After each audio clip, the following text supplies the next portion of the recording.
नमस्कार, आप देख रहे हैं हमारा खास कार्यक्रम न्यूज पंच और मैं हूं आपके साथ कृतिका। जहां न्यूज पंच में खबरें सिर्फ खबर नहीं रह जाती बल्कि पावरफुल इंपैक्ट के साथ आप सभी के सामने रखी जाती है। और न्यूज पंच में हर खबर की तह तक जाया जाता है। यहां प्रेजेंटेशन का मिलता है एक नया अंदाज, फिर वो खबर चाहे देश की हो या फिर दुनिया की, राजनीति से हो या अर्थव्यवस्था की, या फिर हो आम आदमी से जुड़ी हुई। और खबर से जुड़े हुए हर एक पहलू को पहुंचाने के साथ साथ आप ग्राउंड पर मौजूद अपने सहयोगियों से भी जानते हैं खबर से जुड़ा हुआ एक एक अपडेट। तो शुरुआत करते हैं न्यूज पंच की प्रमुख खबरों के साथ और सबसे पहले नजर डालते हैं टॉप लाइंस पर।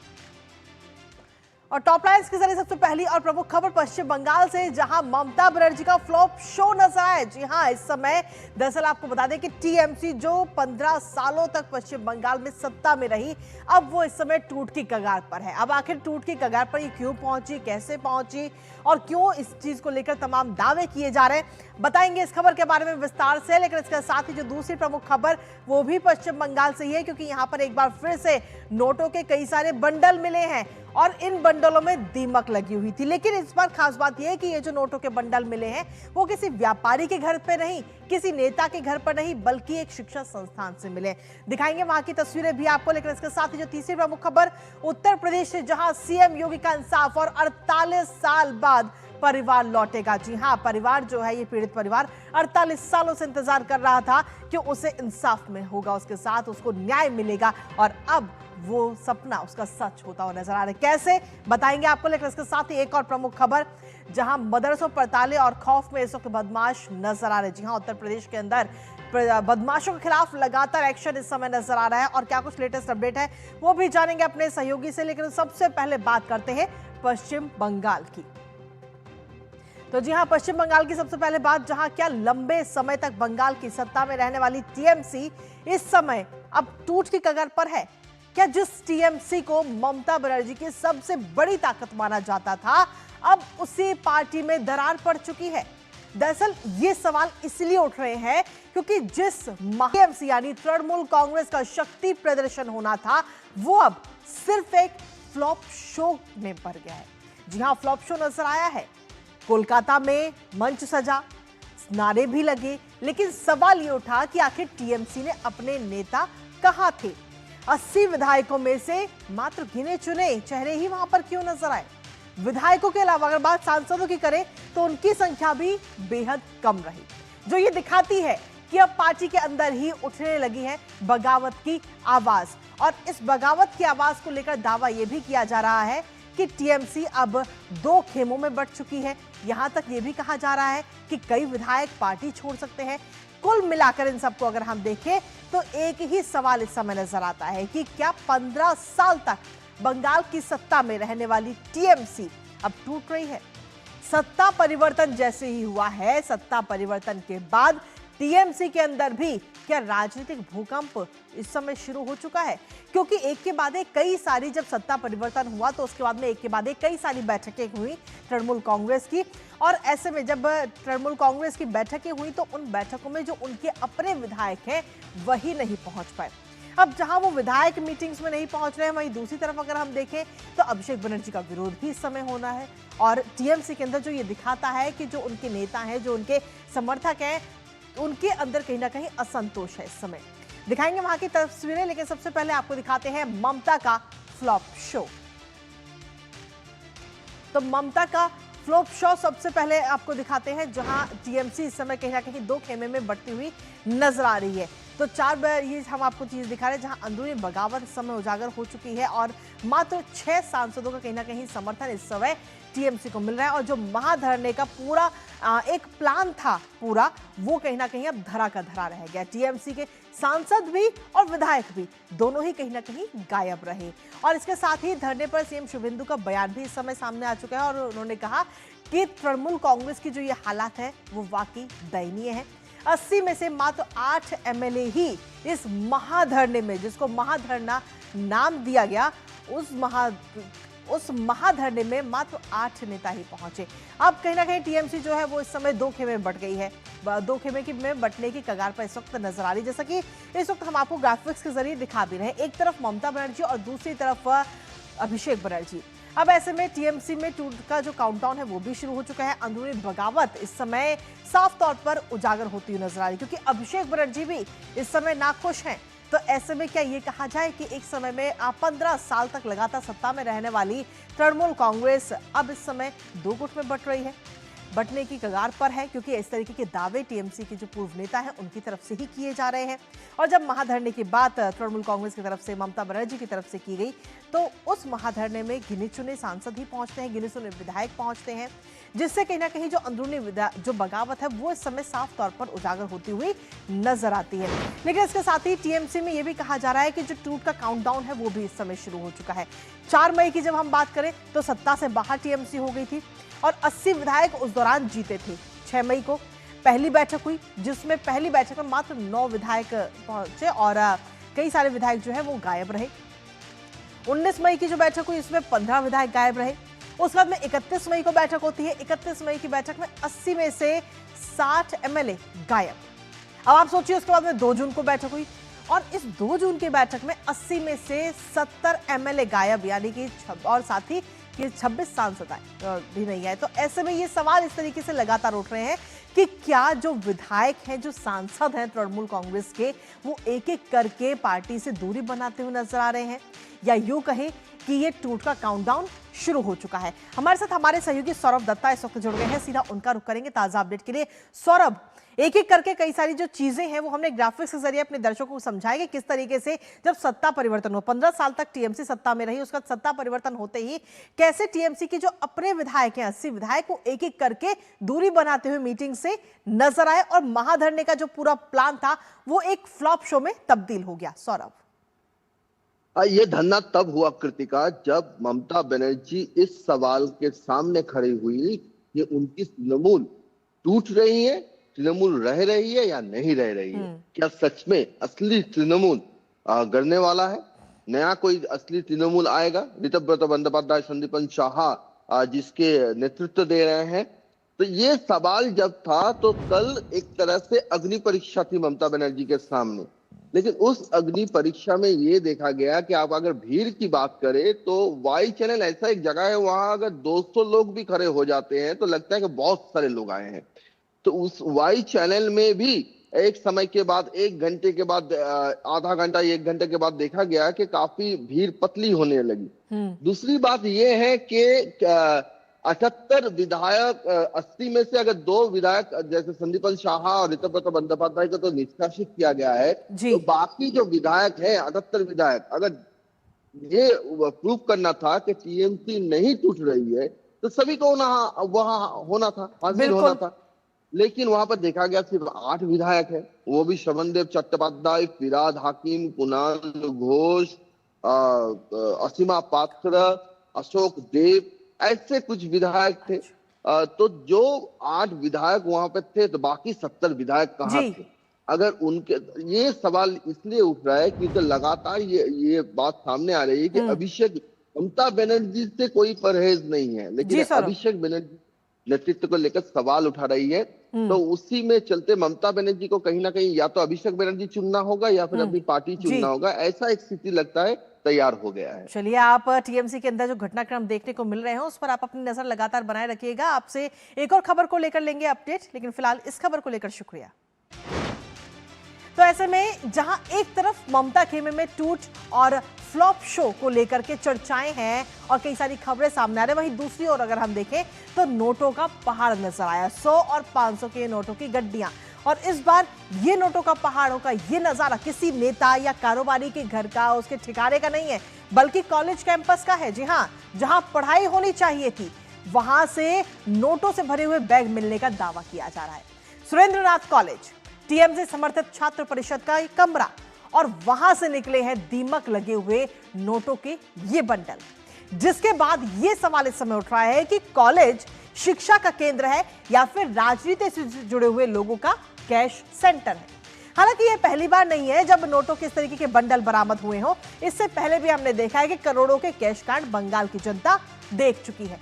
लेकिन अब तो शिक्षा के जो मंदिर है वहां भी राजनीति और पैसों का खेल खेला जा रहा है।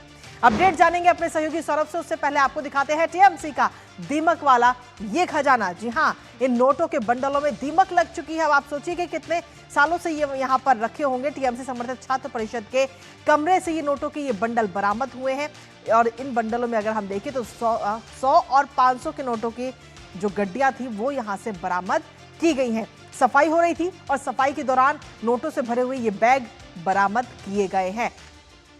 तो जो शिक्षा का मंदिर, जहां पर शिक्षा होनी चाहिए, जहां पर किताबें मिलनी चाहिए, वहां मिल रही हैं नोटों की ये गड्डियां, जिसको लेकर टीएमसी पर इस वक्त एक बार फिर से सवालिया निशान खड़े हो रहे हैं। देवाशीष के सहयोगी का ये कमरा था और उसका कब्जा था, तो छात्रों की कॉलेज क्लास को भी रेस्ट रूम बना दिया गया। तब आप सोचिए कि अभी तक तो हमने ये देखा था कि नेताओं के घरों से या उनके जो ठिकाने थे वहां से नोटों के ऐसे बंडल बरामद होते थे, लेकिन अब तो जो छात्र हैं उनके यहाँ से भी इस तरीके के नोटों की गड्डियां जो है वो बरामद हो रही है। हमारे साथ हमारे सहयोगी सौरभ एक बार फिर से जुड़ गए हैं, सीधा उनका रुख करते हैं। सौरभ, शिक्षा का मंदिर या पैसों का खेल, क्या कहा जाए इन तस्वीरों को देखकर? शिक्षा के मंदिर में पैसों का ये खेल पहली बार नहीं देखा गया है बंगाल में। कृतिका, आपको याद होगा कि भूतपूर्व शिक्षा मंत्री पार्थ चट्टोपाध्याय, उनके गर्लफ्रेंड के घर के जो बेड होता है, बेड के नीचे से लाखों रुपए निकले थे। बिल्कुल। और फिर देखा जा रहा है कि यहाँ पे ये जो कॉलेज है, सुरेंद्रनाथ कॉलेज चियालदा में, उसके गवर्निंग बॉडी के मेंबर टीएमसी नेता है देवाशीष बनर्जी, उनके जो सहयोगी है उनके पास रहता था ये दोनों घरों का चाबी, और वहां से नोटों का गड्ढा निकलता है। वो भी 2 सूटकेस में नोटबंदी के पहले वाले पैसे नहीं, नोटबंदी के बाद वाले जो रिसेंट जो करेंसी है 500 रुपए का, 100 रुपए का, वो मिलता है और उसको दिमाग खा जाता है। कितना पैसा है टीएमसी के पास, टीएमसी नेताओं के पास, कि 2 सूटकेस में भरे पैसे दिमाग खा जाता है, लेकिन फिर भी उनको कुछ नहीं आता है। वो कोशिश नहीं करते कि उसको पैसे को हटाने के लिए। तो कितना पैसा उनके पास है। और सबसे बड़ी बात यह है कि ये शिक्षा का मंदिर है, कॉलेज है, वहां पर एक पॉलिटिकल लीडर कैसे उनको साहस होता है कि वहां पर पैसे रखने का।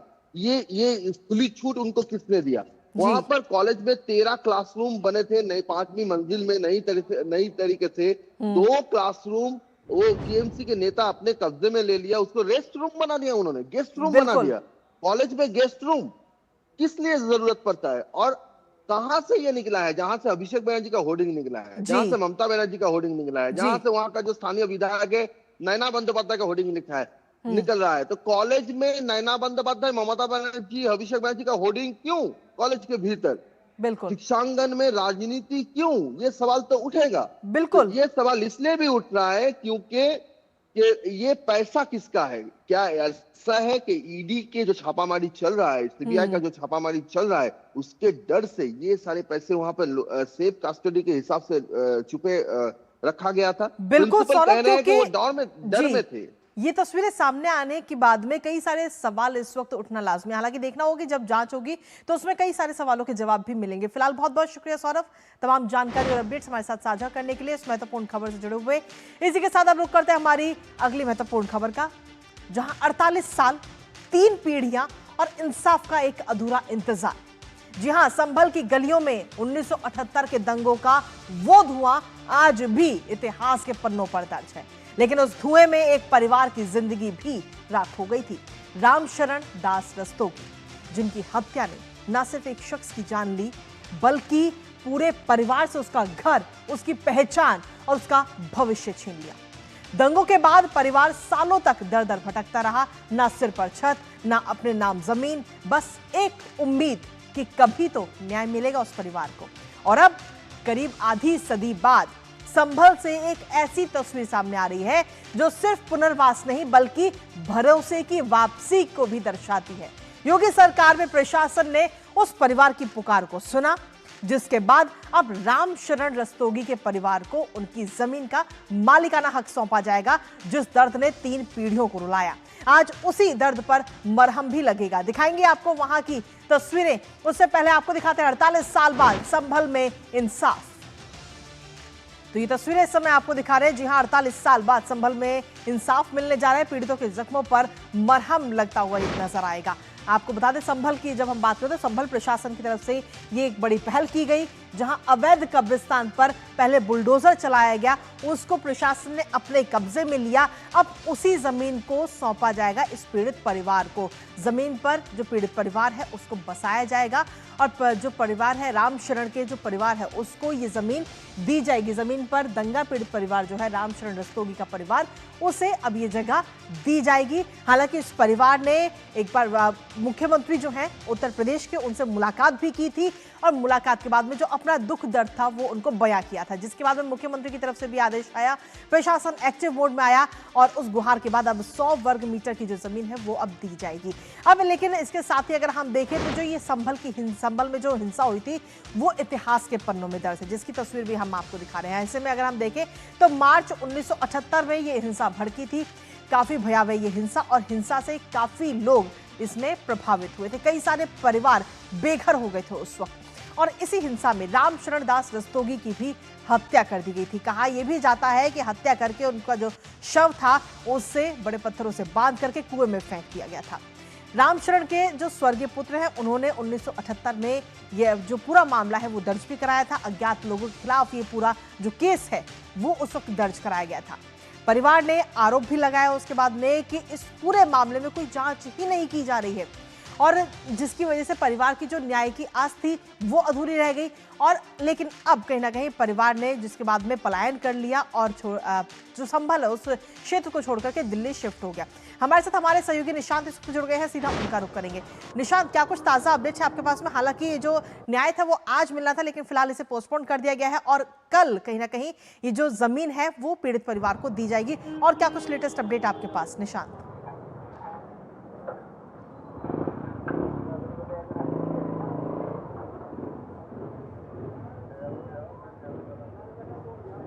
देखिए 100 गज का जो भूखंड है कल पीड़ित परिवार को दिया जाएगा और ये कहा जा सकता है कि 1978 के बाद ये इंसाफ मिला है। कृतिका, मैं तस्वीर दिखाना चाहूँगा जिस कुएं का आप जिक्र कर रही थी। हिंसा के बाद राम शरण रस्तोगी को इसी कुएं में जो है वो डाला गया था और उनके आवास को दिखाना चाहूँगा जिसे उनका पूरा परिवार जो छोड़ कर भागा था।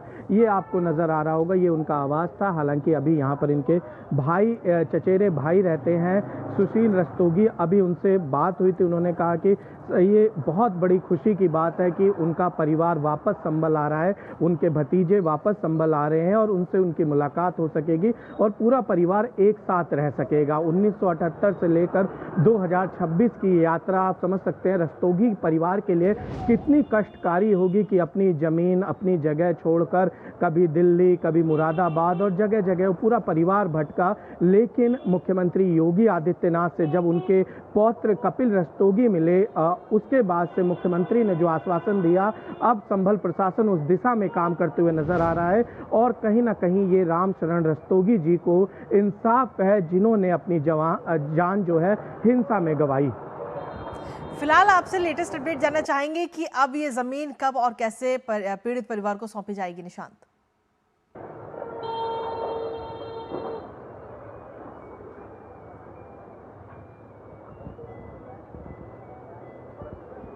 कृतिका, कल अगर बात की जाए तो कल 10 बजे ये कार्यक्रम होगा जहां पर जिलाधिकारी संभल जो आएंगे और यहां पर भूमि पूजन करके परिवार को ये जमीन सुपुर्द करेंगे। लगभग 100 गज का ये प्लॉट है और वहां पर एसएसपी भी मौजूद रहेंगे और संभल के अन्य प्रशासनिक अधिकारी भी मौजूद रहेंगे। और ये कहा जा सकता है कि एक लंबे समय के बाद रस्तोगी परिवार को कल न्याय दिया जा रहा है। उनको यहाँ पर भूखंड मिलेगा। चूंकि एक कब्रिस्तान था, एक तरीके से अवैध कब्जा था, उस कब्जे को हटाकर प्रशासन ने जो है यहाँ पर इस तरीके की कार्रवाई की है और अब प्रशासन रस्तोगी परिवार को उसी कार्रवाई के बाद न्याय देने जा रहा है। और ये कहा जा सकता है कि संभल में तमाम व्यापारी जो उस समय हिंसा से पीड़ित हुए थे, इस प्रशासन की इस पहल से काफी खुश नजर आ रहे हैं। बहुत बहुत शुक्रिया तमाम जानकारी और अपडेट्स हमारे साथ साझा करने के लिए निशांत, इस खबर से जुड़ी हुई। और इसके साथ ही रुक कर लेते हैं एक और महत्वपूर्ण खबर का, और ये खबर भी उत्तर प्रदेश से ही है। जी हाँ, जहां अपराधियों के लिए अब सिर्फ 2 रास्ते बताए जाते हैं कि या तो अपराधी जो है वो अपराध को छोड़ दे या फिर प्रदेश को छोड़ दे, नहीं तो कार्रवाई के लिए भी तैयार रहे। जी हाँ, सूर्या हत्याकांड के बाद पूरा प्रशासन सख्त है। पुलिस से लेकर प्रशासनिक अमला तक एक्शन मोड में दिखाई दे रहा है। अवैध मदरसों पर ताबड़तोड़ कार्रवाई हो रही है और बिना रजिस्ट्रेशन के चल रहे मदरसों पर ताला लगाया जा रहा है, यानी कि जिससे साफ संदेश है कि कानून से ऊपर कोई नहीं है। लेकिन कहानी सिर्फ यहीं खत्म नहीं होती। गाजियाबाद में शुरू हुआ है ऑपरेशन क्लीन स्वीप।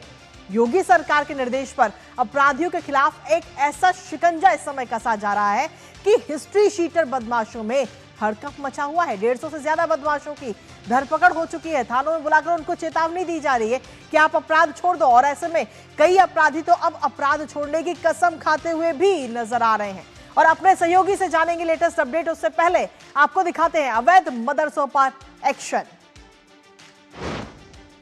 तो जी हां, अवैध मदरसों पर यह एक्शन होता हुआ इस समय नजर आ रहा है। तस्वीरों के माध्यम से आपको दिखा रहे हैं, जहां सूर्य हत्याकांड के बाद ये बड़ी कार्रवाई। खोड़ा में अवैध मदरसे जो थे उन पर अब ताला लगाया जा रहा है। जिन मदरसों के कागजात नहीं थे, जो अवैध थे, उन पर ये ताला लगाया जा रहा है। इलाके में 3 अवैध मदरसों पर ताला लगाया जा चुका है और इसके साथ ही बिजली पानी के कनेक्शन भी काट दिए गए हैं। बिना रजिस्ट्रेशन की ये सभी मदरसे चल रहे थे और बिना रजिस्ट्रेशन वाले मदरसों पर ये बड़ी कार्रवाई इस वक्त की गई है। लेकिन इसके साथ ही जहां अवैध मदरसों पर एक्शन, वहीं दूसरी तरफ अपराधियों की भी शामत आ चुकी है। गाजियाबाद के अंदर ऑपरेशन क्लीन स्वीप इस समय चलाया जा रहा है और मुख्यमंत्री के निर्देश पर ही ये ऑपरेशन क्लीन स्वीप इस समय चल रहा है। सीएम के निर्देश पर यह बड़ा अभियान है और इसमें अपराधियों की धरपकड़ इस समय की जा रही है। और खासतौर पर अगर हम देखें तो 150 से ज्यादा बदमाशों की धरपकड़ की जा रही है। तो एक के बाद एक एक्शन कहीं ना कहीं लिया जा रहा है। तो अपराधियों की शामत इस समय उत्तर प्रदेश में आ चुकी है और अपराध छोड़ने की कसम खाते हुए कहीं ना कहीं अपराधी नजर आ रहे हैं। और इसके साथ ही चेतावनी या यूं कहे कि जो बदमाश है उनको वार्निंग भी दी जा रही है लगातार। अब ऐसे में डीएम और डीएसपी का क्या कुछ कहना है इस पूरे मामले को लेकर, एक बार आपको सुनाते हैं, फिर करेंगे चर्चा अपने सहयोगी से। माननीय मुख्यमंत्री जी ने पूरे प्रदेश में अपराधियों के विरुद्ध त्वरित कार्रवाई के निर्देश विगत दिनों लगातार दिए हैं। उसके क्रम में ऑपरेशन क्लीन स्वीप खोड़ा में चलाया जा रहा है और उसके क्रम में जो वेरिफिकेशन किया जा रहा था प्रॉपर्टीज़ का, किराएदारों का, सभी इंस्टीट्यूशनल एक्टिविटीज़ का, 3 ऐसे मदरसे यहाँ मिले हैं जो कि मदरसा बोर्ड में पंजीकृत नहीं है और बहुत सारे बच्चे पढ़ते हैं वहाँ पे, कोई भी अग्निशमन आदि के एनओसी नहीं है। तो उन सबको देखते हुए और किसी प्रकार की दुर्घटना से बचने के लिए और पंजीकरण न होने के कारण आज उनको सील किया जा रहा है। पूरे गाजियाबाद में अपराधियों के सत्यापन का एक व्यापक अभियान चलाया गया है, ऑपरेशन क्लीन स्वीप। इसके अंतर्गत जो भी सक्रिय अपराधी हैं, उनसे जुड़े हुए लोग हैं, उनके संबंधी, उनका सत्यापन किया जा रहा है। वो किससे मिलते जुलते हैं, कहाँ आते जाते हैं, उनका बैंक अकाउंट कहाँ है, कहाँ वो रहते हैं, कुल मिलाकर एक तरीके से हर अपराधी को यहाँ पर थाने पर बुलाया जा रहा है और वो शपथ भी ले रहे हैं इस बात की कि वो भविष्य में किसी प्रकार के अपराध से दूर रहें। और इसी पर ताजा अपडेट लेते हैं। हमारे साथ में हमारे सहयोगी दिवांशु मल्होत्रा इस वक्त जुड़ गए हैं। सीधा उनका रुख करेंगे इस पूरी खबर को लेकर। दिवांशु, एक्शन मोड में प्रशासन कहीं ना कहीं नजर आ रहा है और मुझे वो बात भी याद आ रही है जब मुख्यमंत्री योगी आदित्यनाथ ने कहा था कि अपराधी या तो अपराध को छोड़ दें या फिर उत्तर प्रदेश को छोड़ दें, और वही उसी के बाद में अब ये एक्शन भी कहीं ना कहीं होता हुआ नजर आ रहा है। अपराधियों पर भी एक्शन और साथ ही अवैध मदरसों पर भी एक्शन। दिवांशु।